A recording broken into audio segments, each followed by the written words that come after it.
friends, welcome to episode 187 of Storyteller Conclave. This is a show all about helping you run the best tabletop role-playing game that you can, whether you're a new storyteller or dungeon master learning the craft, or an experienced storyteller looking to take your game to the next level. I'm Sarah. And I'm Rob. How we doing, Rob? I would say not bad, but it's getting cold. Yeah? And I can feel it. Yeah. I'm getting old.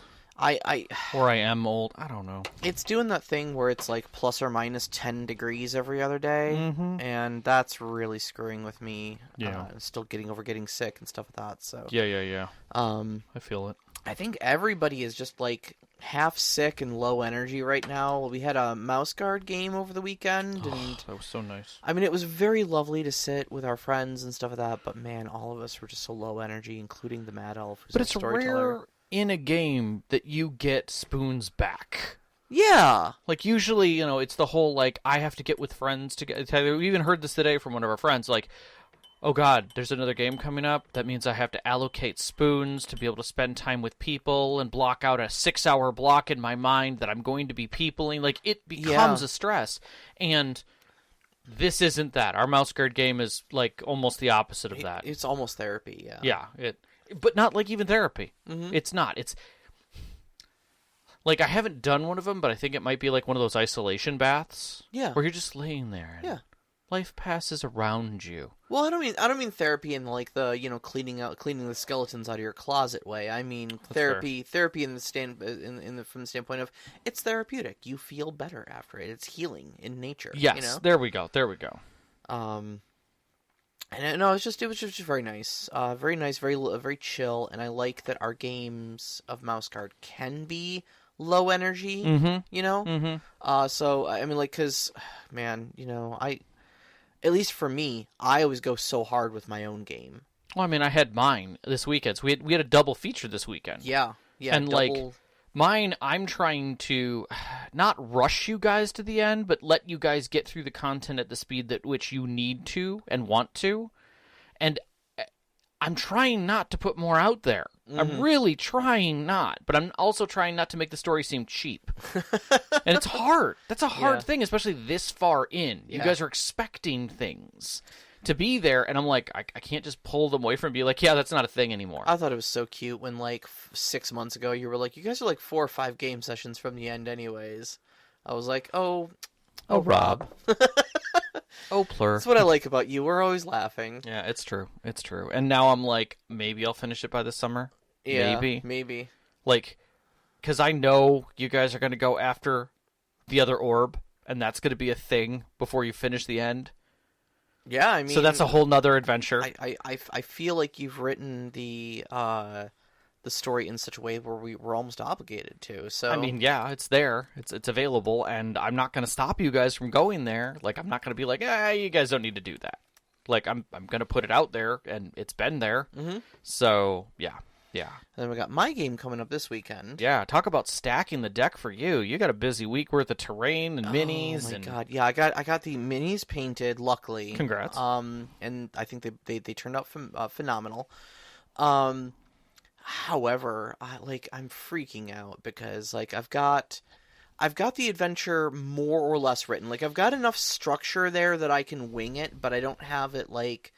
I don't have encounters really, like, written out. Mm-hmm. Because, again, it's one of those things where, like, I'm going to give you guys the impetus to move, and then it's really just I don't know how you guys are handle it, Mm-hmm. It's going to be very driven by Sean's character, because it's essentially his B-plot. Right. And, I've got the minis built, but what I don't have, I'm trying to put together another like terrain board because I found what I did last time with the tavern was I went online and I found a map, just free online. Sure. And it was pretty simple, and I pretty quickly and easily whipped it up in 3 dimensions with using XPS foam and cardstock board.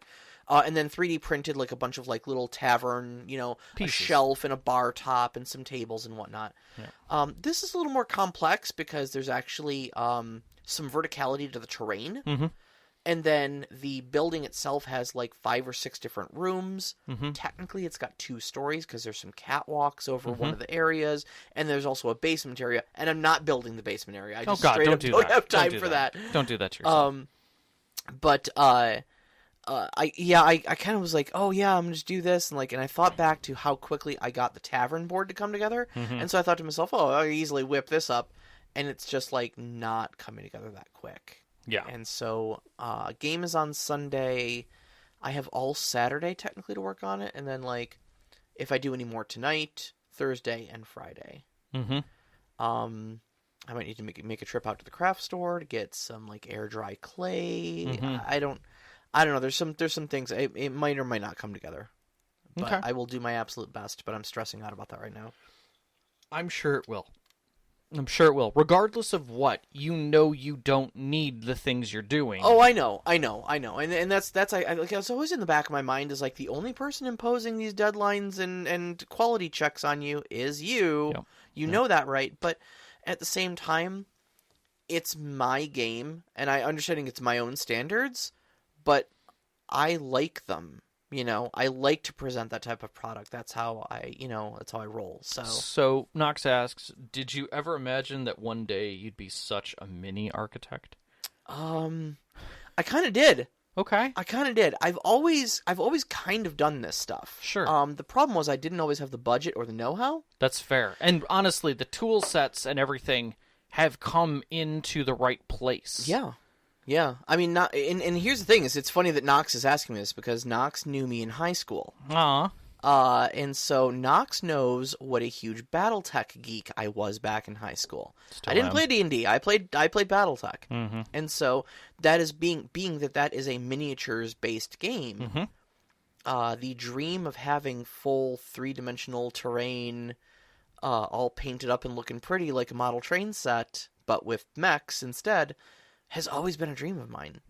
And it's only just now that I've got, the tools and the budget and the space to do this all. So yeah, without a doubt. Yeah, I dreamed. I just couldn't do it, know? No. And I definitely, we've talked about how much the tools are available now for everybody, and that's awesome. Absolutely. I love that. So I do, the only thing I want to say is that, I mean, obviously some of you guys have been listening to us for 3 years. Thank you if you have been, and also I'm sorry because there's probably been things that we shouldn't have done, but if you hear something different with me, I did want to say that I read just after getting off work today and before the show that Christine McVie, or McVie, I can never say her last name properly, passed, and that's the lead singer and one of the writers of Fleetwood Mac, and they were the band I listened to and grew up with. They've always been part of my life. They've always been a huge thing with my father. And, I've never got to see them, but their music was just always there. So to see that was kind of a hard impact on me, and I didn't realize how much it would be.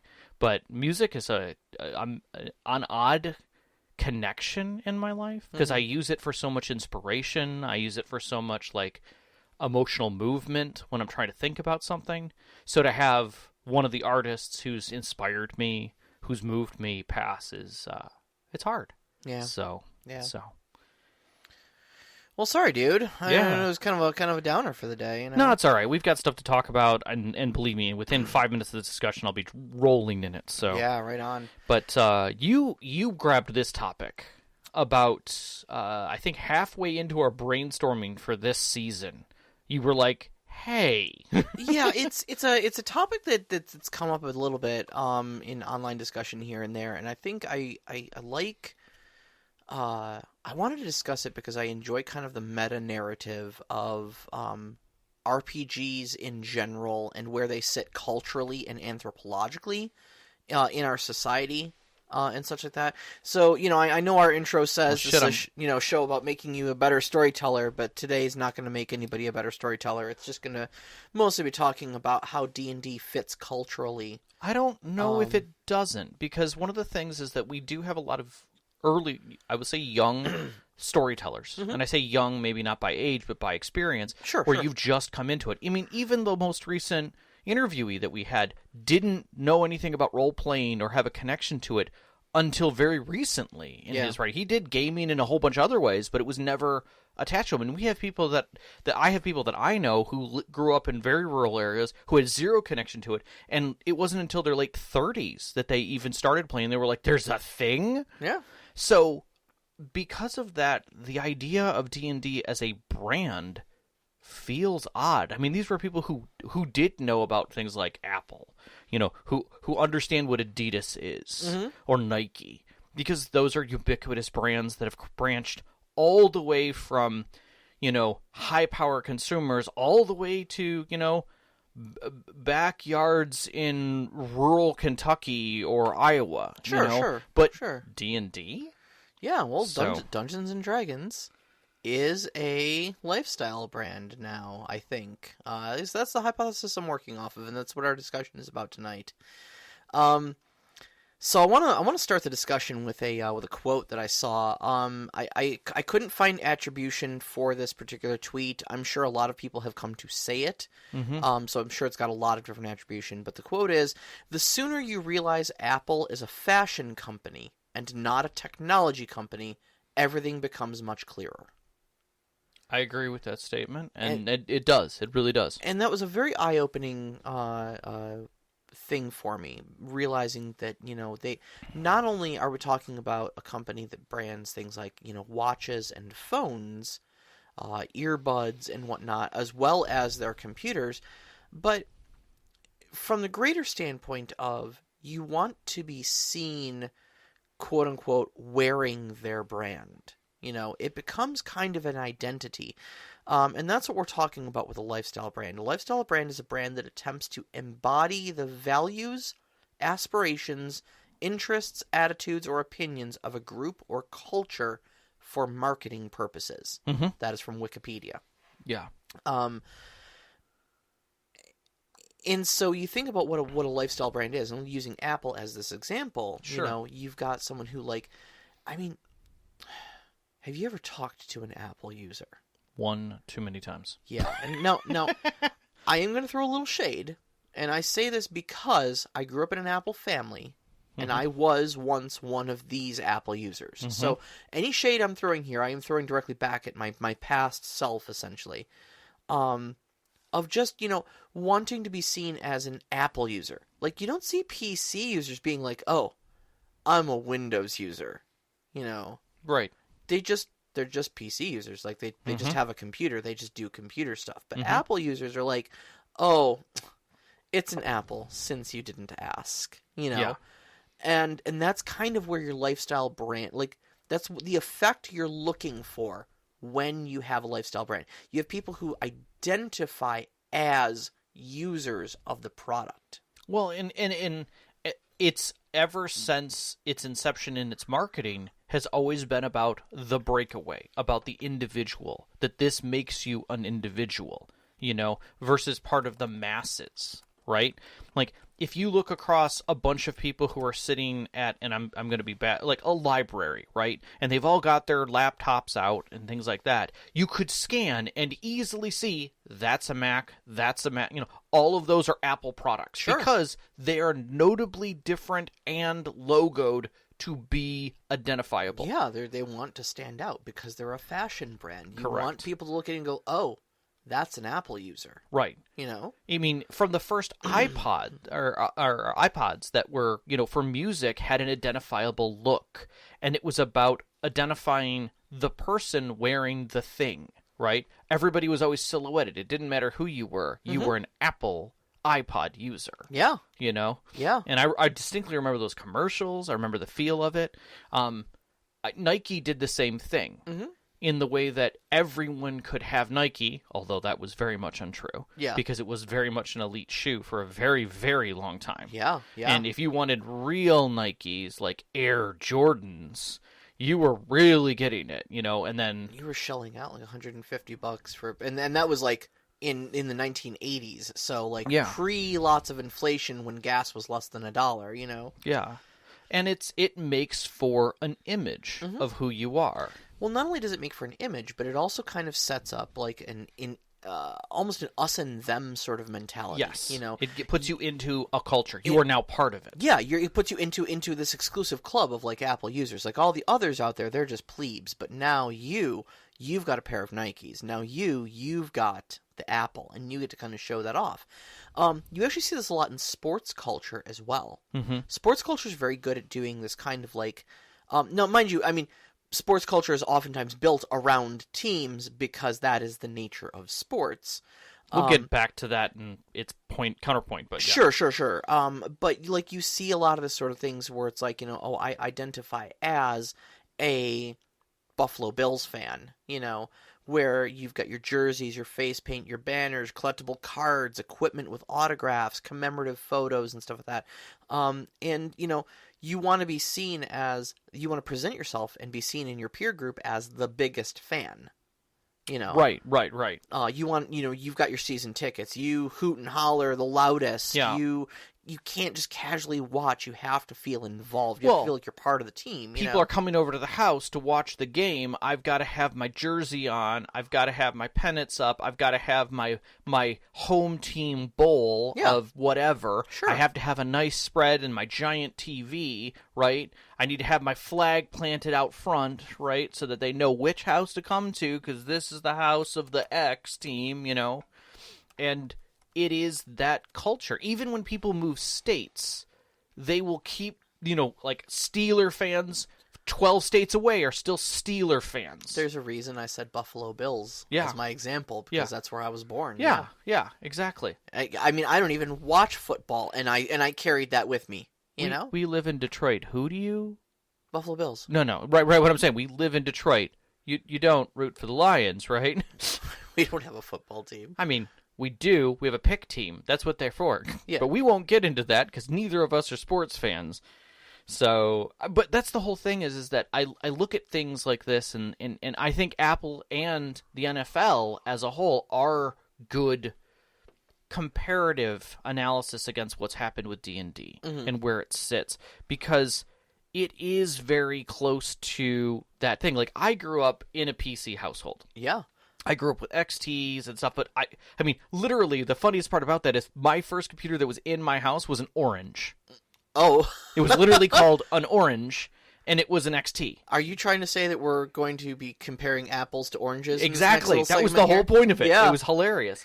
But the whole thing is that I grew up with control of my system, and I could do whatever I want, with it, and have fun with it. And that's where my mentality came from for that. Yeah. But I didn't have a brand to follow. Right. No, so I grew up in an Apple household. I remember we got our first Mac. It was like a 2SI or something like that. So it wasn't like one of the little box Macintoshes with the monochrome screens. Like we had, I think we spent the extra money to get like 256 colors on that monitor. It was right around that technology point. I think we had like an 80 megabyte hard drive. Mm-hmm.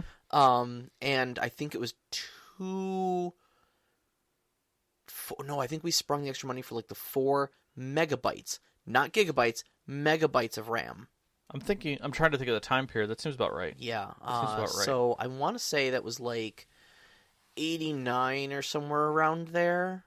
Okay, that adds up, because like I can think of the 250 megabyte drive that I had at the time. Yeah. And like I think I was shooting 16 megabytes of RAM or something more than that, and I was already on probably at that point I was probably on a 3 or 486. Yeah. Building it myself. Like I built that system. Yeah, and a lot of PC people did. And here's the thing though, is that like growing up in a Mac household, you get kind of like inundated with the Mac propaganda, right?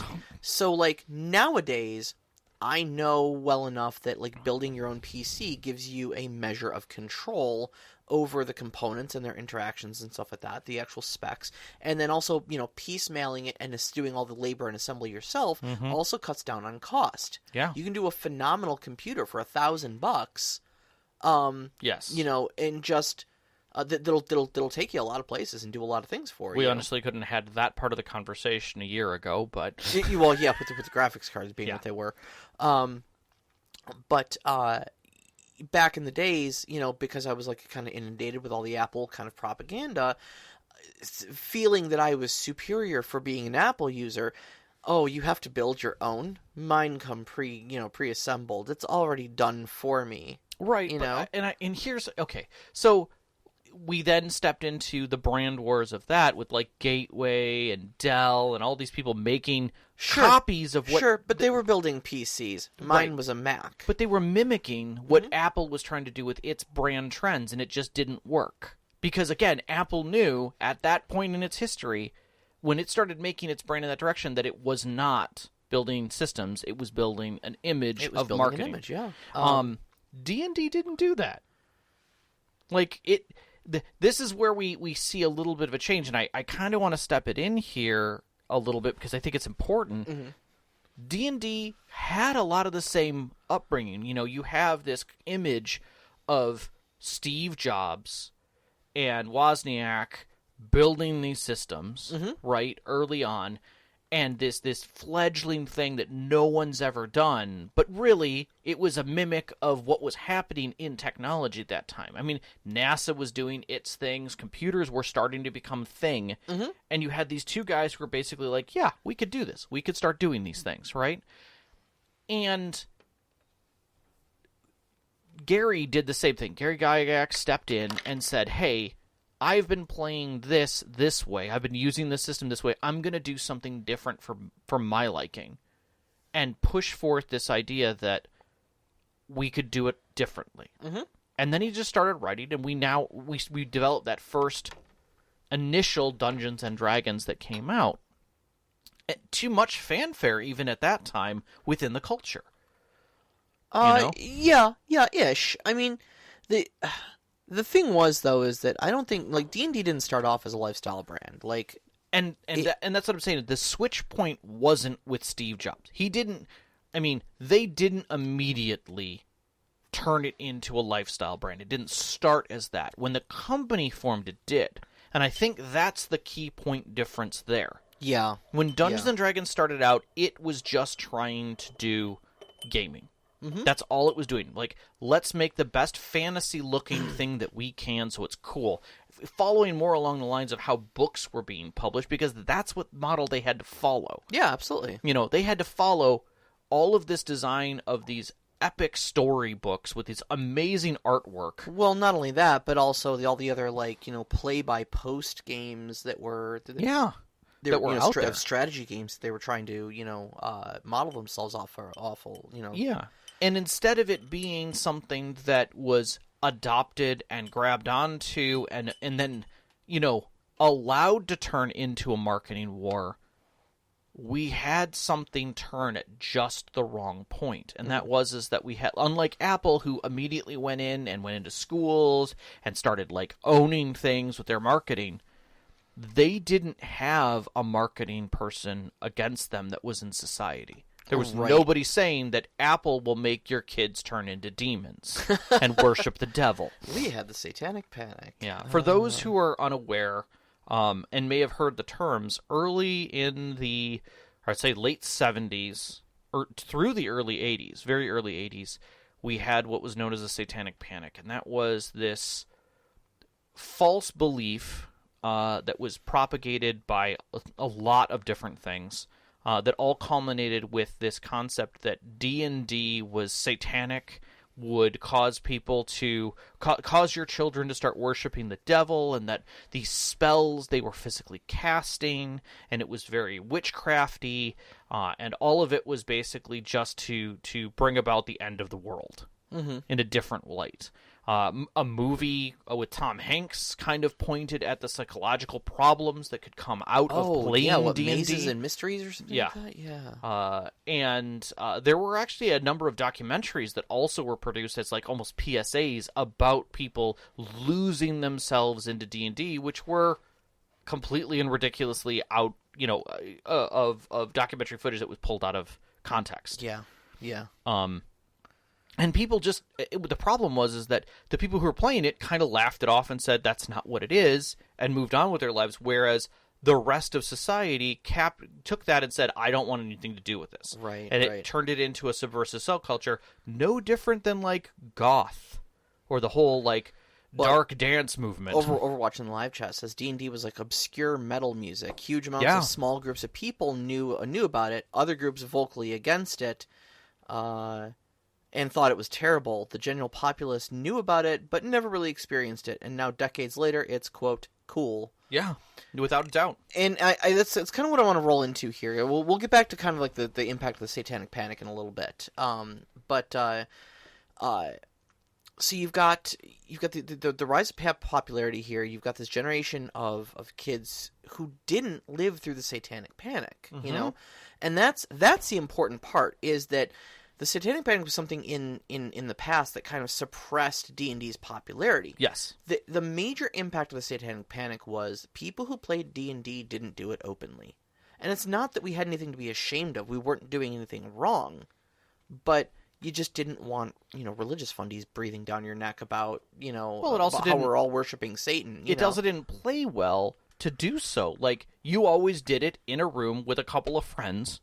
Like, It felt like you were doing drugs, honestly. Because it's like, what are you doing? Oh, we're going over and playing D&D. What's that? Well, a bunch of us get around a table and talk. Right. Oh, we pretend we're elves and stuff like that. Oh, you pretend you're, doing fantasy stuff, and yeah. Yeah, you're doing make-believe, yeah. But it kind of came, it was kind of shameful. Oh, because, 100%. It had this sort of, like, shameful aspect to it that we had to hide because... Again, not that it was a bad thing we were doing, but because you just didn't want religious fundies crawling up your rear about it, Yeah, or worse yet, looking bad for your parents. And we kind of come away with this trauma, I remember, I've talked about it on the show before. My first game was not Dungeons and Dragons. It was actually Teenage Mutant Ninja Turtles and Other Strangenesses by Palladium. Mm-hmm. And my parents were just fine with me playing that. Yeah. And then in high school, or I think it was junior high, this is the first time I ever played D&D. It was AD&D 2nd edition, and went over to one of my friends from band. Mm-hmm. He was like, hey, why don't you come on over tonight? We're playing D&D. I told my mom, I'm like, hey, can you drive me over to this guy's place? I'm playing D&D with him, and my parents freaked out. And I remember being really caught off guard by that, because I'm like, to me, in my mind, I know what D&D is, and I know what TMNT was, right? Mm-hmm. So I'm like, they're the same game. One just uses swords and magic, and the other one is mutants, and guns, and ninjas, I don't understand the problem here, and I had to explain that to my parents. They knew enough about the Satanic Panic to have the knee-jerk reaction, but they didn't have enough to defend their position on it. Mm-hmm. So it was like, oh, it's evil. I'm like, how is it evil? Well, I heard there's a demon on the cover of the book. I'm like, yeah, Mom, there is a demon on the cover of the book, but you realize that the good guy is fighting the demon, right? Like, the demons are the bad guys. We kill them because they're evil, and that's how the game is played. Oh, well, I don't like it, but I guess you can go. Yeah, whereas, like, my first game was Robotech, which was giant robots and missiles and stuff, so it was like War of the Future in anime land, and my parents had absolutely no problem with that. And my cousins played D&D, and the cousins that I'm speaking of were exceptionally religious. Mm-hmm.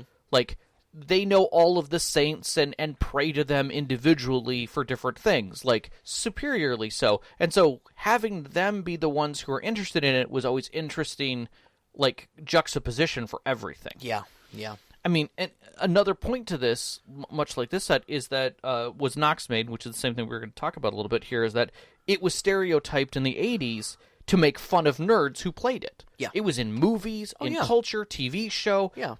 Those were always the nerds. It was always made to look dorky and uncool. Yeah, yeah. And so, you carried that stigma along with it, What's even weirder about that is that stigma carries. It's still there. It's still in cartoon culture. It's still in other culture. It's turned... you look at it in those cartoon lenses differently, but they're still making fun of people who are doing it, even in the most supportive ones. I don't know if it's. It does. Here's the thing. I think the edge has been taken off of it. I still think you do see it like, oh, this is a thing for nerds, but I think nerds have been elevated in culture enough that we're all just kind of like, haha, nerds. Anyway. Instead of being like, oh, these are the lowest of the low. These are the most undesirable people who will die virgins, right, et cetera, and they play D&D. So, case in point, Hawkeye, the series. Yeah. Has a whole bunch of LARPers in it. Sure. Have you seen it? Mm-hmm. So there's a whole scenario where basically they become heroes. Yeah. Effectively in it. I don't think those LARPers are ever looked down upon, though. They're very helpful. They're humanized in a lot of ways. Sure, there's a little bit of tongue-in-cheek of like, oh, haha, they're kind of dorks. But, like, I don't think it was done of like, look at these heels. And my point to this is that the tongue-in-cheek has to have a turn where they become something. And I think that's the important turn there. Mm-hmm.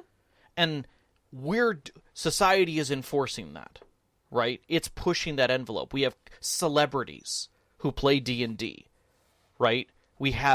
Because we've had celebrities who enjoy things that are make-believe, that are quote-unquote geeky, and that helps make that turn from what wasn't cool is cool. These are the people who were us back in the day, who played BattleTech, who played early Warhammer, who played these games and played D&D in secret because it was the game that we weren't allowed to play. Yeah.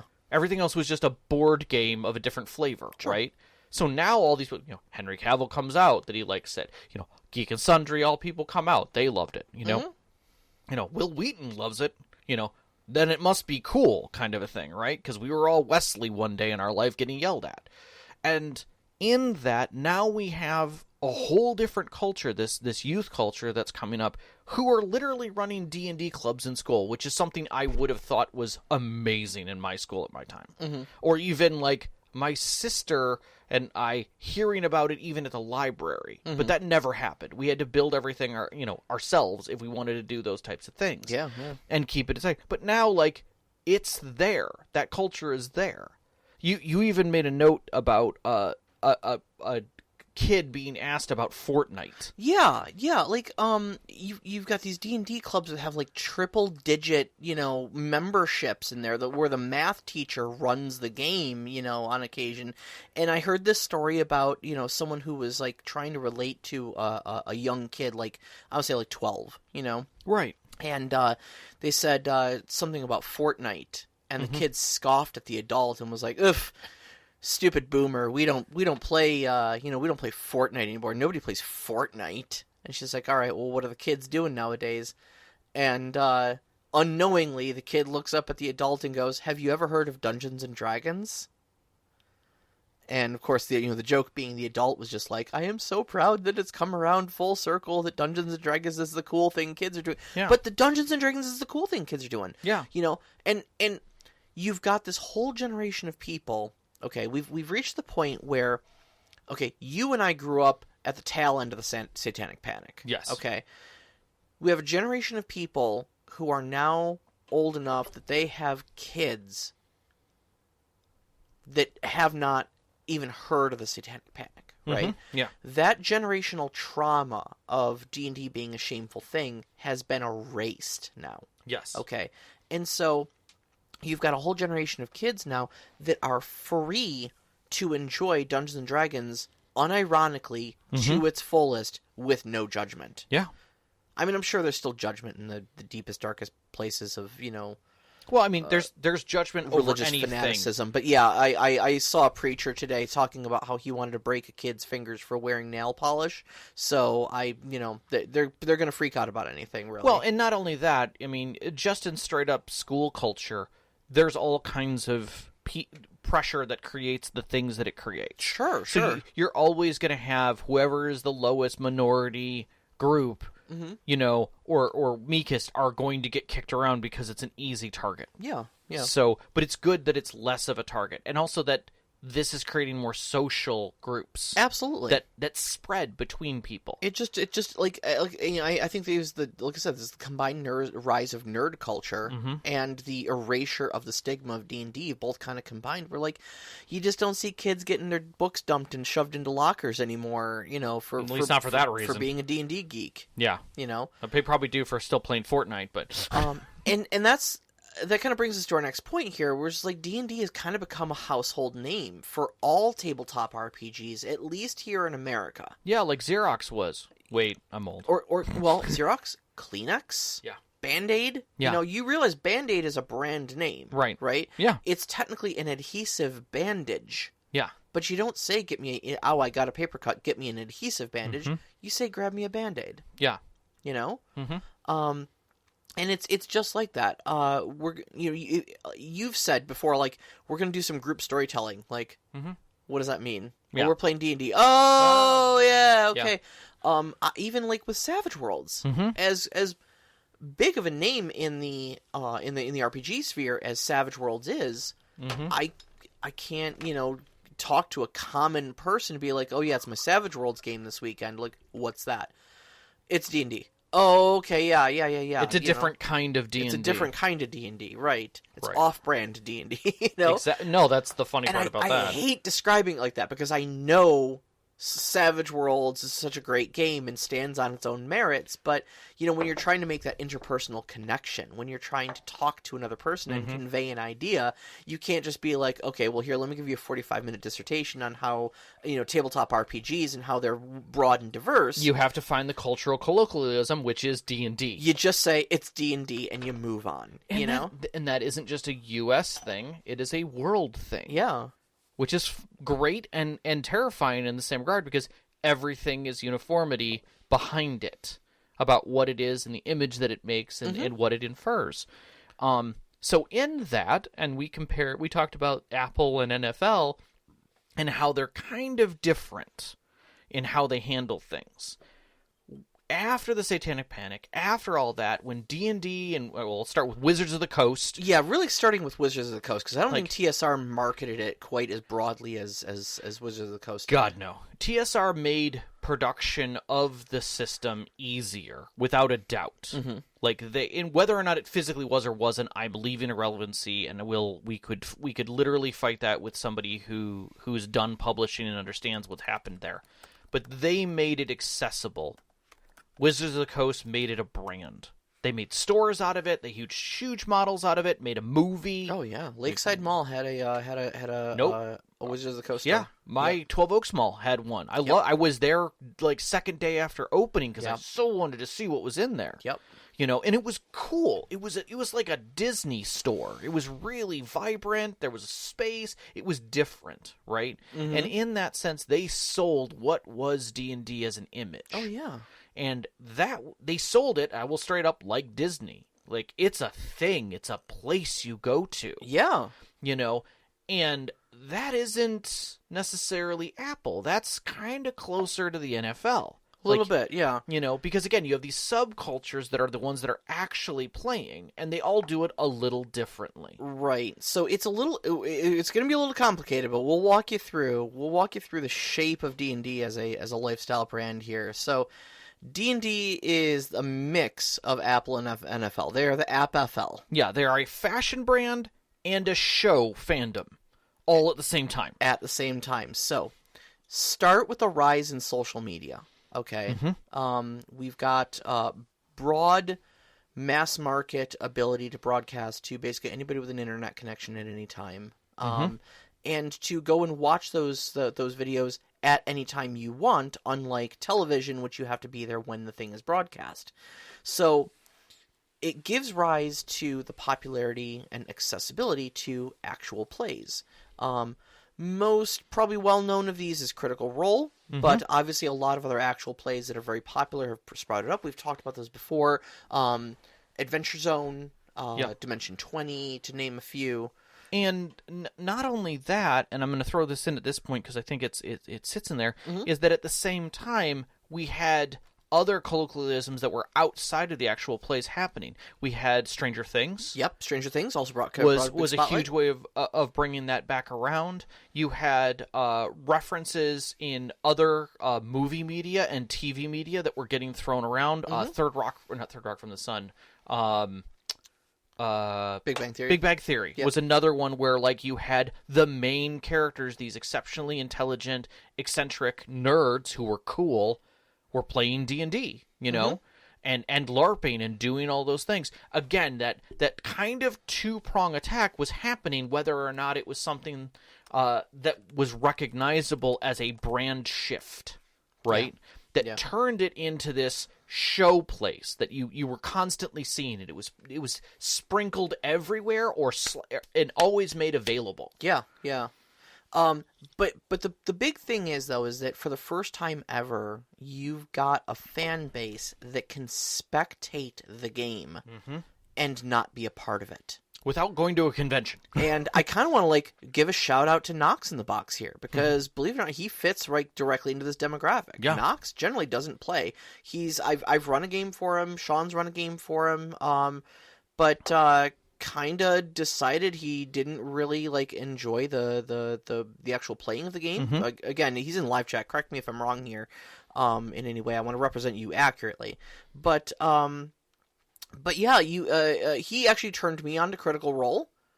One of our other Patreons, Tim Saucer, was talking about how he's got a friend that identifies as a D&D fan, has never played a game and maybe doesn't even want to. Right. You know, and these are just 2 people on our Discord. Imagine how many other people there are out there that experience Dungeons and Dragons, are in the Dungeons and Dragons fandom as spectators that have never rolled a die, never created a character. Feels a lot like the NFL. It does feel a little bit like the NFL. So when you've got a show fandom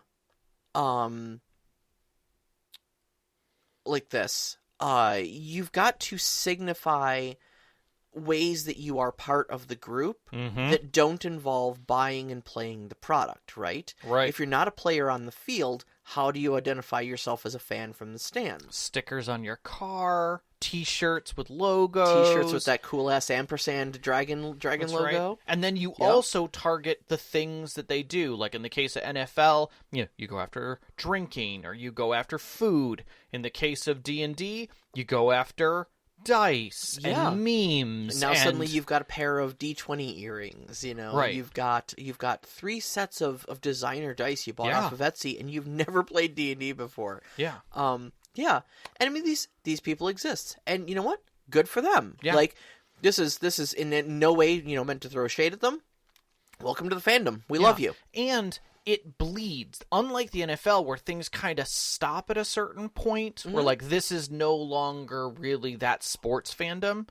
This doesn't. Like custom maps of Lord of the Rings kind of fits into this. Like, sure. Oh, I got a wood-burned map of Middle Earth. Great. I have a wood-burned map of my homebrew game. Really? Like, same thing. Like, it doesn't shift for them because, again, it's all part of that same culture, that same make-believe story culture. And because it's storytelling, it blends into that as well. Yep. So you have this large spectator blend that's acceptable and accessible. And now you've got D&D as fashion. But it doesn't end there. Nope. Then you have the breakaway fashion, the things that are not necessarily licensed, but are on the edges of that licensing. Well, the important part about this particular twist in the discussion is that fashion brands hook you with small accessories, right?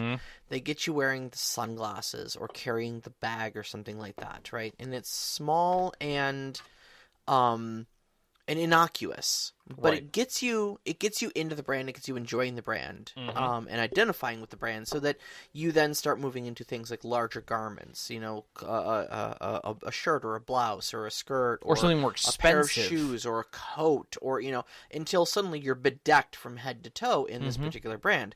And you can kind of make those same moves in Dungeons and Dragons culture, where you've got, you start with dice, maybe some miniatures, and then you get like geek culture stuff, like you said, like Funko Pops. Those are a huge thing of like, and it all kind of stems from this pressure to kind of perform the identity of a geek or a D&D player, I've even experienced this same pressure like in our own peer group, right? Like I'm very utilitarian with a lot of my stuff. I have there's a part of my brain that goes, is this in any way useful? Does this have utility to me? And if the answer isn't an immediate and definitive yes, I generally don't buy the thing. Right. I don't impulse buy a lot of stuff. But I felt this pressure from you guys, like, And again, this is like 2 out of 10 pressure here. I'm not. Sure. This is not me airing dirty laundry. This is just me saying, hey, I've also experienced this. Like you and I went up to our FLGS, and they have a whole like glass case of designer dice in the back, silver and gold and special gemstones. Oh yeah. Like I bought Vicky for her birthday a set of rose quartz dice from that very lovely case. As hell. So that's the type of designer dice we're talking about here. And I remember, like, even Sean was like, "Don't you want to buy like a new set of dice?" And I was like, "No, I've got dice. They're like sparkly and pink and super girly, and I love them. And I've got enough dice to play my games. Like we're switching over to Savage Worlds, so it's not like I need huge buckets full of dice. You generally in Savage Worlds only roll 2 dice at any given time." But there was this like moment of disbelief where you guys were like, "You don't want new, like, how are you a geek and not wanting to impulse buy hordes of dice that you don't need? You need them." I mean, I remember going to Gen Con and being inundated in the merchants corridor, which was, a football field's worth of merch dedicated to gaming, and watching Overwatch dig through a Lexan cube that was 2.5 feet by 2.5 feet by 4, like probably 3 or 4 feet deep, full of dice, and he's digging through it to pull out his cup of dice that he wants that were specific. A whole like mug. And now I know his brother has dice. Even there he had dice, but that moment you are a 5-year-old. And you're playing your dream game. Like, this was not something you could have. And so I feel to a degree that the culture is also reaching the point that you and I played in the back rooms and corridors with scrap dice that we stole from other games or borrowed from friends and hoped to give back or didn't. Books that we borrowed, and now we are here. We can print our 3D minis that we want. We can paint. We can buy custom dice that are made out of rose quartz or sterling silver, and have the best of what we want kind of at a reasonable price. Yeah. I can have my glory days moment. Much like baseball or football players. Yeah. Well, but the thing is that all of the supply is driven by demand. Yeah. And when you are marketing your game like a fashion product, you generate that demand. It's amazing, We got Sean and I got talking about the history of the NFL. You didn't really see it become the spectacle it was until they stopped marketing it like a sport and started marketing it like a show. Yeah. It's an experience now. It's not just a sport, Anybody can play sports. But this, ba-da-bum, ba-da-bum, ba-da-bum, bum, we have a theme song. It is the NFL. Yeah. Yeah. And all of that wraps this feeling of who you need to be. Apple does the same thing. You're part of a culture because you are using Apple. You are part of the D&D culture because you have the logo. Because you're playing with the books. You're rolling the D20. And Wizards tried to capture that, and they did. And they did. The D20, even if you step into the subculture of role-playing games, the D20 is recognized as the D&D die. Yeah, it's like the universal symbol of role-playing games nowadays, really. I mean, even if it's not D&D, you show that hexagonal sort of shape. Nat and people, 20. Yeah. Yeah. And a Nat 20 is ubiquitous for success. Yeah. You rolled a 1 on that. People who don't play D&D say that, Yeah. What do you mean you rolled a 1, Well, I mean, that's like somebody saying, like, you batted 300 on that. Like, not a lot of people get that reference. And it goes aside, but you could say that you rolled a Nat 1, and everybody's, oh, okay. Like, at least half the room is going to be like, yeah. I think the term is you're batting 1,000. See? Boom. Done. Yeah. And I actually do know what that one means. But yeah, no. So the other thing about fashion, though. Oh, okay. So I know where you're going. Not only do you hook them with small things, and you create these little tchotchkes that allow you an into the fashion trend, right? But the second component to fashion is that it must constantly evolve, and it has to make the previous iterations feel obsolete. Yes. Right? We've all heard that term of, the snide fashionista saying, "Oh, that's so last season." This is precisely what we're talking about, is that attitude right there of the thing that you are wearing is no longer fashionable. It has gone out of fashion. Now you need to buy a new product to make sure that you are keeping up with the fashion curve. And Apple did that exceptionally well. Apple does this exceptionally well. Apple even does this with their, cords. Yeah. Now, cords aren't a fashion product necessarily, but they do make you keep buying new stuff to stay updated because the old cord doesn't fit into the new shaped port. Well, not even that. You can't even use the same OS. You upgrade and now your system is dog slow. Got to move up to the new hardware. Yep. Got to get the new tablet with the new pen and the new screen. That is what killed my last Mac. The last Mac I ever bought, I upgraded the OS and it suddenly took 20, I forgot, it took 4 times the RAM that it was running off of at the time. Mm-hmm. And I was piss poor and could not afford to upgrade my computer.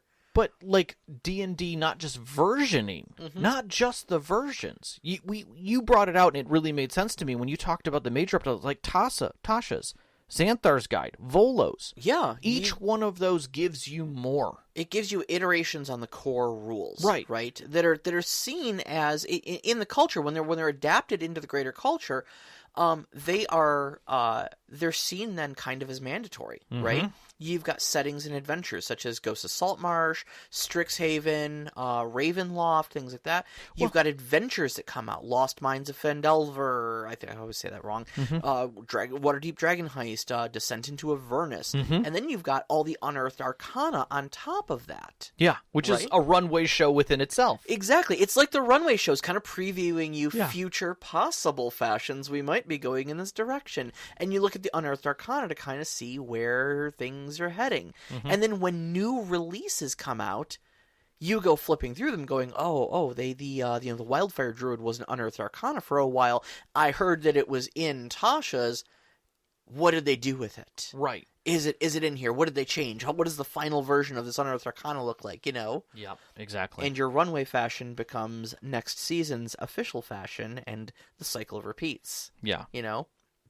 I mean, and if you say you're only... And this comes back to some of our other stuff we talked about, where people are like, what books should I use? Well, you can play the game with just the player's handbook. You don't necessarily even need the DM's guide. Right. There's DM stuff in the player's handbook to be able to run a game. And if you did that after 4th edition, people look at you like you're insane. Yeah. Because 4th had 3 books. They were the ones that, without a doubt, you could look at 3 and 3.5 and say, they almost did it. When you hit 4th edition, it changed the game. They forced that 3-book hand, and that is carried. And now, you're thought weird if you don't include one supplement book in some way to add a coolness or a twist to the whole thing. Yeah. And that definitely feels like a direction that they're going in. That, the core rules of D&D will just be core rules, and everything is going to be a spin, like a new flavor that keeps coming out. Yep. And I could easily see with this new D&D core that they do away with... base D&D will be Fantasy, Faerun, or Forgotten Realms. They'll pick something, and that will be the base. And then everything else is going to be an add-on. And if you don't have an add-on, it feels bland. Yeah.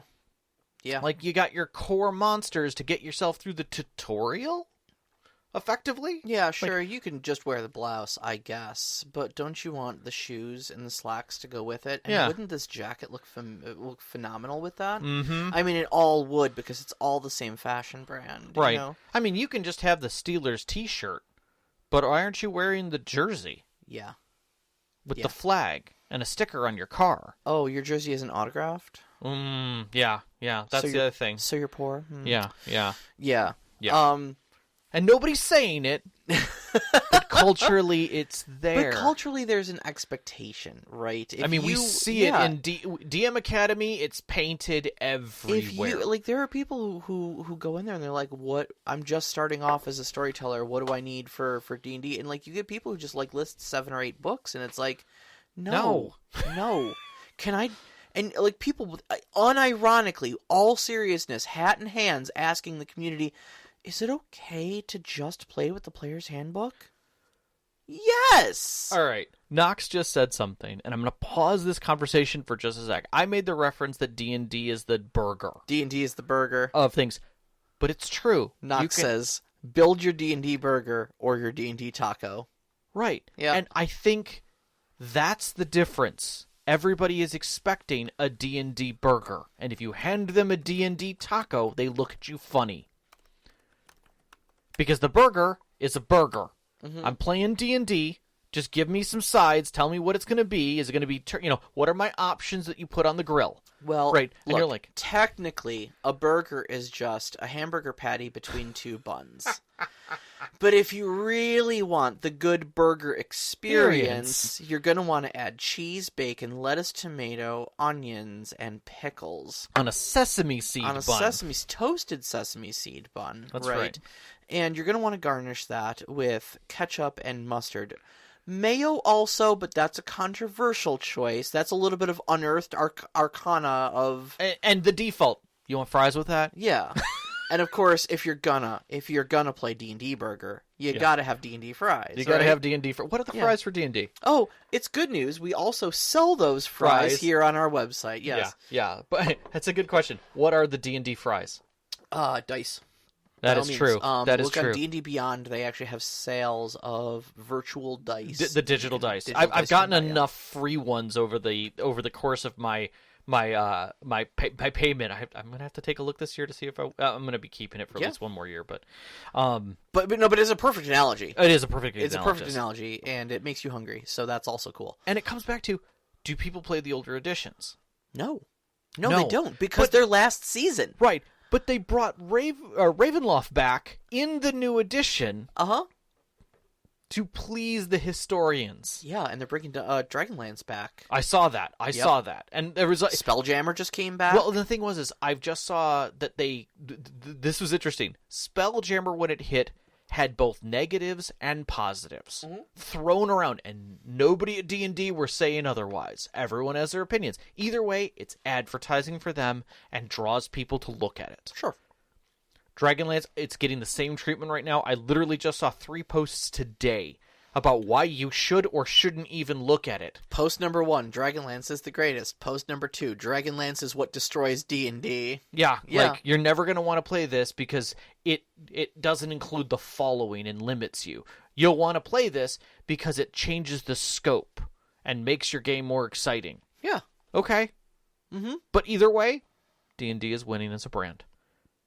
Yeah. So they're gaining the best of what Apple taught about brand and the best of what the NFL taught, which is about team loyalty, about factioning within your own thing without losing the brand. Because I assure you, those two people who argue about whether or not Dragonlance is better or not, the moment that someone comes in and says, role-playing is for nerds, will both turn, shake hands, and say, who's going to kick his ass first?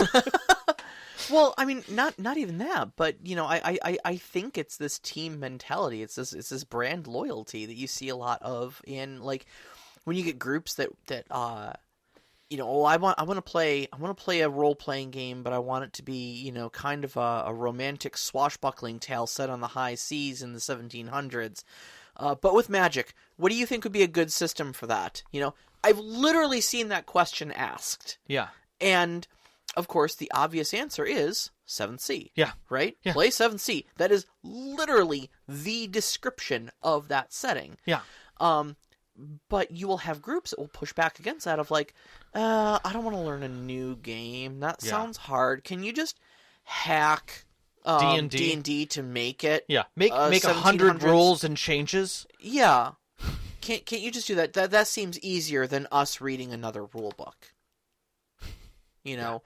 And it's exhausting, but I think a lot of that kind of stems from this brand loyalty of D&D posits itself as the be-all, end-all because of this sort of brand loyalty of role-playing games, you know? Whereas you don't see that out of other tabletop games. Like, I don't know of a single other game that's like, oh, you gotta be like, you know, if you play this is the quintessential, you know, role-playing experience. Here's all of our merch.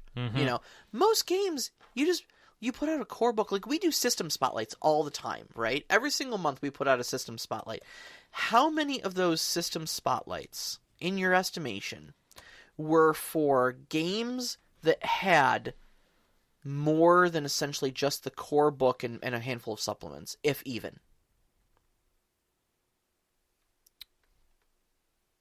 I mean, in your estimation, I think maybe Call of Cthulhu? Maybe. I actually started thinking about Shadowrun. Shadowrun's done a handful of editions. Palladium's branched out quite a bit. Extensively. Palladium has so many side properties, but it's all still Palladium. Okay, but how many then? How many then on top of that? Okay, even if they're prolific with their own support materials, how many of those have merch? Not many. Shadowrun. Have you ever seen like a Shadowrun T-shirt? Yeah. Shadowrun is I would say is the one brand that definitely did it because they weren't just huge in the United States. That's and true. Carried That's over. True. Like Catalyst Games did a lot for Shadowrun. And I think Call of Cthulhu too, only because you're piggybacking off the greater Lovecraft fandom at that point. Right. So I think you can get away with that one as well. But I think those are the two exceptions to the rule. Like, I would say that there are definitely, because of what D&D has done, and high tides raise all ships. I think we're starting to see the birth of other areas that have grown. Now, I'm not going to say that Chaosium isn't a born group, and I'm not going to say that Powered by the Apocalypse is not a born group, like a newborn group, but I am saying that they are trying to rise with the tide, and they're doing okay with that in comparison. Like, D&D sits at a certain level, and Wizards of the Coast raised it to a certain level. It is currently doing what it is doing. I mean, it bought back and is owning things. Well, Overwatch in the live chat actually makes a really excellent point that we didn't touch on at all, and that's the whole D20 system thing, the open gaming license, the OGL. I forgot about that. We did have a note about it, and I totally forgot about it. When third edition came out, it came out with the open gaming license, and that was basically a license that Wizards of the Coast put out that basically said you're allowed to make stuff that uses the D20 system that D&D third edition is built around, as long as you don't publish A, B, and C core rules, essentially, so that you have to get the D&D core handbook to be able to know how to play the game. Right. But the entire rest of everything else can be supplementary. You can make your own classes, you can make your own everything like that, as long as you don't publish the core of the D&D, the D20 system. Good. And you saw an explosion. Yeah. A ridiculous explosion. Detonation of pretty much anybody who had third-party products. Who had a property. Yeah. Star Wars. Wheel of Time. They did a Call of Cthulhu. They did, Spycraft, D20 Modern. There was all kinds of spy games. There were all kinds of mystery games. There were all kinds of sci-fi games that came out of this. Pretty much anyone who had a property went, ooh, free. There was a Wheel of Time D20 game that came out at the time. Yeah, there was a lot of good stuff that came out. Well, I'd say good, but there was a lot of stuff. There was a lot of product, but what it did do was made the D20, that image of a die, become ubiquitous with a ton of properties. Yeah, and it saturated the market at that point because there was so much stuff trying to piggyback off of D&D's popularity at that point that it just kind of expanded that ubiquity of D&D. And put dice in everyone's hands. Yes, it did. Yeah. Yes, it did. I mean, I would dare say that year more standardized dice sets were sold to people who probably either didn't play more than a little bit and played like games that they didn't want to play because it was a property they wanted to be involved in that they liked than anything else. Like that was a good explosion year, and it in no way was, I would say, was industry ready for that. No, there was a lot of quantity over quality that went on there. And there was a lot of publishing that didn't happen. We didn't have the expansiveness of the internet, and there were book shortages, without a doubt. Oh, yeah. Yeah. So, I remember some of the times that people were like, oh, you have a copy of that? Yeah. And, like, people were going to convention stuff, and then within, 2 years, you could go to a convention and you'd find stacks of books of games, systems, and stuff that just came out at that time and didn't make it because there was so much out there. Yeah. It was a sad time for that. Let's see. I think we should get to questions. I think it's good. I wanna this third question. I think we already answered, so I think we're just gonna skip it. Sure. But the other three are really good. So Nevim, as always, asked some really good questions here. The first question is: does the bigness of D&D overshadow other tabletop RPGs? Without a doubt in my mind. Without a doubt. Especially in the United States. 100%, especially in the United States. Just from the fact that you can't say you're playing a tabletop RPG. People look at you funny, and then you go, oh, we're playing D&D, and they go, oh, yeah. Name one movie, TV show, or other major video media where a different game is being played that is recognizable. Yeah. You can't. It's just not there. You can't. Even larger, long-lasting names like Shadowrun and stuff like that, you would never see Stranger Things like, oh, we're playing Shadowrun this evening. The closest I've ever seen was Cyberpunk. I remember someone in one thing saying they were playing Cyberpunk. And it was a reference. Mm-hmm. But it wasn't even carried in the story at all in any way. Like, basically, the person used it as against, like, you mean like D&D? No, it's Cyberpunk. And that was it. That was literally the reference. Yeah. Because there was, like, a Neuromancer side reference that was being made. Yeah. But that was it. Like, if you didn't know what it was, it didn't make sense. Right. But that whole concept that D&D is now the ubiquitous Kleenex of the TTRPG world, yeah, it does shadow like a looming giant. Yeah, because it is such a household name. Then, I remember that conversation I had with Knox when he wanted to play Dungeons and Dragons. He was like, "Will you run a game for me?" And that's how he asked, "Will you run a game for me?" And I said, "Well, yeah, absolutely. What kind of game do you want me to run for you?" Yeah. And he went, "There are multiple types." And I went, "Oh, honey." Yeah. But the fact was, hat in hand, he's asking me for a game and did not know there were other options than D&D. And you think that's probably not an uncommon conversation to have with people. No. That just aren't aware of it. And even people who are aware of it cling to D&D because it is the big name. Yeah, people transcendental to the industry, to industrial people. My own family has known I've done this forever, and I'm willing to bet that my mother, my father, or my sister could not name another system. Yep. Period. Yep. Absolutely. Even though D&D was not my first system. And it creates an overinflated perception of D&D's importance, I think, too. Where...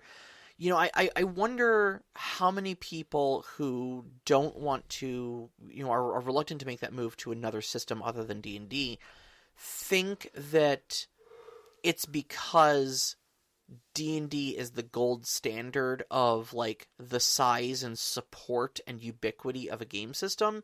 And in comparison, everything else looks like it's just some weird indie offshoot. Or an opposite to it. Like, a lot of people look at Vampire the Masquerade from an outsider's perspective as the evil D&D, where you're playing the bad guys because you're all vampires. Well, yeah, I mean, maybe that. I was just thinking from the standpoint of like to make a restaurant analogy. Okay. Of like, you eat at, like, say, Applebee's all the time because it's a big, well-known, national chain name, right? Just to throw one out there. And then, and you're very satisfied eating there because they've got a broad menu and they're well-known. They're a decent restaurant. That's up to opinion, I suppose. But, and then somebody's like, hey, let's do something other than Applebee's. I know this great other place. And it's like some greasy spoon ma and pa restaurant. It's some little one-off diner on the side of the highway. I wonder if people feel that way about it. Of like, this isn't the comfortable ground I know. And if you're going to take me off to a different area, it's because it's obscure and low quality and nobody likes it like they like D&D, you know? Mm-hmm. No, I'm with you. They equate popularity with quality, I suppose. And therefore, if you're going to suggest another game to them, they think, oh, well, that it's obviously not as well known because it sucks. So that lends a point. Yeah. And I'm going to make a movie reference. Yeah. That I think puts the brand in perspective to the people who dislike D&D and where it's going. Did you see Free Guy? I did not. Okay, so Free Guy is the Ryan Reynolds movie. And giant spoilers, it's about a guy who basically steals a property from somebody else and uses the brand to create his own brand. Mm-hmm. Like the game engine to create his own brand. And wants to create a whole new game. So it's effectively like Grand Theft Auto, except the engine's running on like this cool independent system underneath it. Yeah. With a smart AI. And he's building this piece of crap game and can basically step away from the IP. But one of the points that is made in it is the primary villain basically talks about his brand and keeping it. Like, you love Kentucky Fried Chicken, right? If you love Kentucky Fried Chicken and I make Kentucky Fried Chicken and I know that you love Kentucky Fried Chicken, why would I make another restaurant like, I don't know, called Albuquerque Boiled Chicken? It makes no sense. I'm going to give you Kentucky Fried Chicken Part 2. Yeah. And that's effectively what is happening with any good brand. Yep. They're not going to give you something that's a new experience, that's totally different, because you're not going to attach to that new brand. And that's why we have a hard time breaking away from it. If the market has proven that an iteration on an idea works, why would you try to innovate away from the working, proven formula? Exactly. You just iterate on the existing formula. And that's why anything that sits just outside of D&D's shadow still is overshadowed by it. Yep. So, all right. That was a long answer to a question. So the second question, though, is what are the influences on the brand over the gaming industry? And I think we just rolled through that one. Oh, without a doubt. So the third question is D&D as a lifestyle brand worldwide phenomena or mostly U.S.-based? That's a fine question. It is not just U.S.-based. Yeah. Or I say it is. I'm sorry. It is more or less just U.S. based. Yes. There's probably like the UK probably like has a little bit of it, but I think they're a lot more stuck on Warhammer than they are Dungeons and Dragons. Well, culturally in America, I'm not going to say we invented, but 100% whole cloth, we sold make-believe. We capitalized on the idea of make-believe. We made the products, we made the commercials, we forced in the cartoons that you could be part of, that you were attached to. We wanted to get you so embedded into make-believe as a child that it became ubiquitous with being a child. We perfected the media machine and attached it to marketing to sell toys. And then we were the market as well for that same thing. It wasn't until that pushed out into other places that TV, like, you weren't going to go to the store and get your make-believe stuff if you were in another country because you couldn't get your hands on our toys. Only in certain individuals in certain areas could. Mm-hmm. The closest to that was Japan. Yeah. Or China, who made a lot of it. Yeah. But even they didn't get it. So, yeah, it is very much a U.S. thing. Oddly, though, we do our make-believe in a childish, taboo way. Mm-hmm. We still sell it as such. We still market it as such in many ways, but it is now becoming more adult, but it is still make-believe. Yep. We have not turned our role-playing from make-believe into a learning experience, a storytelling learning experience that is role-play. I have a whole feeling about the way the U.S. feels about the word role-playing and that we use it incorrectly. See also Nordic LARP with Doc Jason. Yes. So, Yeah, the other thing worth mentioning, I think we talked about it a little bit earlier. Shadowrun is gigantic in Germany. Europe now. All of Europe then. Yeah. Okay. It is bigger. In Europe. I knew Germany just specifically, but I guess all of Europe then.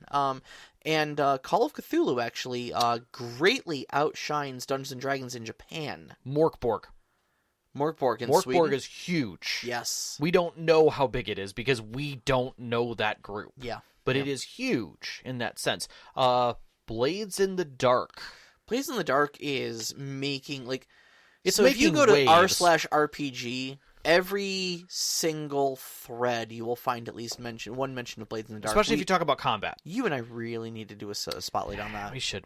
Like, I don't think we've written January's schedule yet. We should really throw that in there. At least we haven't done enough system spotlights into January to do that. We just had a recent person suggest Cortex Prime as well. No, that's definitely. But we'll get to scheduling later. We'll get scheduling later. So our next week's topic, because I'm going to shift us right out of this. Yeah, right on. Because we need to get to our 101s for December, as we are stepping hard into December, like tomorrow. So it's the technical end of the Storytelling 101 series. Which is kind of sad in a way. It's a little bit sad. If you want to see other Storyteller 101s, we really want to hear from you as our listeners. So you can find us on Discord. You can also find us on Twitter. As long as it's still around. As long as that's still around, at st_conclave. Or on Instagram. You can message us on Instagram. Yep, please do. st_conclave on Instagram as well. We'd love to hear from you guys as our listeners. Going into next year, we'd be looking for show topics. What do you guys want us to do? Yeah, if there's system spotlights you think we absolutely need to talk about. Is there a new monthly topic we should we continue with 101s and move to 202s? Do you want to see that? Do you want us to go deeper into a section of something? Yep. We would be happy to. We just need to know what the community and where it's going. And like I said, we just had actually somebody join our Discord and in their welcome message explicitly said, I am here to suggest you guys review Cortex Prime. Cool. Because it's amazing and I want to hear you guys review it. We will tear that thing down. Absolutely. Boom. It's on the list. We appreciate it. Thank you and welcome to the Conclave. Yeah, and please, people have come in and been like, I don't know a thing about storytelling. This is kind of my idea. This is going to be my first game with my friends. Can you give me some pointers? And the community just wraps around them. Yeah, sure, here. Yeah. What's your idea? Yep. Where are you thinking of going with it? Is this D&D for you, or are you looking at another system? And we're cool with that. We want to be welcoming. We want to make everyone feel like you can come in at whatever level you are at, throw down a question, and the community is here for you. Whether it's Sarah and I, because we message constantly. We are the ones involved with our Discord. Yes, we have a few mods, probably not nearly enough for what we do. Sorry if you're waiting in the welcome queue to try and get in the door. We do get a ridiculous number of bots that show up, oftentimes that most people don't even notice. But we would love to have more of our listeners join and express themselves and talk about the things that they're interested in. Yeah. Your level of English does not matter, especially if you're worldly. I know we've got worldwide listeners. We would love to know where you are, what's going on there, and what gaming experience do you want to have? What kind of storytelling can we help you with? What can we bring to you? Yep. How can we explain it? Absolutely. We would love to do that. Absolutely. So, closing out our 101 is death and lethality, which is something that is we put the note of finality at the end of the 101. We had to. So we've talked about stories, we've talked about everything. All of it talks about the fact that characters may and often do die, whether you're running a roguelike game where you better have 5 character sheets ready to go because it's Dark Souls all the way, baby, or whether you're sitting at my table playing Elder Scrolls and we're using the Heroes Never Die special rule where death really isn't on the table unless it narratively really makes sense and you kind of want to, So we're going to talk about that, how you deal with it, how lethal you should make things, where you find that balance point between no challenge and wiping your party. So You can find us on Twitter at @ST_Conclave, on Instagram at @ST_Conclave. Listen to us live every Wednesday night, 7 p.m. Eastern Time on mixlr.com/storyteller-conclave. And like we said, join us up on our Discord. We'd love to hear from you there. You can find that link on our Twitter, as long as that's still around, as well as our website, storytellerconclave.com. And I'm going to say, if you guys want us to join Mastodon, tell us. We'll flip on there, get our marketing people wrapped around it, and see what we can do. We'd like to thank our Patreon members who support us every single month. The support helps us. We would love to have more, and we'd love to know what you'd like to see there as well. Especially our name members, Knox in the Box, Subjet, Sam, the Arcane Asylum, Sparkle Motion, Vedran, Hulavu, and Sean. We truly appreciate the support. Our pre-show music is by Arcane Anthems. You can find them on patreon.com/arcaneanthems or on Instagram if you want to see their faces and listen to some cool music. Our intro music is Beyond the Warriors by Geefrog. You can find that at geefrog.pantacamp.com or on Google Music. And our outro, which is you're hearing right now, is Only Our Footprints in the Sand by Made Our Machine. You can find that at freemusicarchive.org. A big shout out, as always, to our families, Vicky and Sean. Thank you so much for loving and supporting us. All of our friends who've sat with us at our tables over these years to give us these great stories to share with you and you. Every single one of our listeners. We love you guys so much. Good night. Good night. Love you.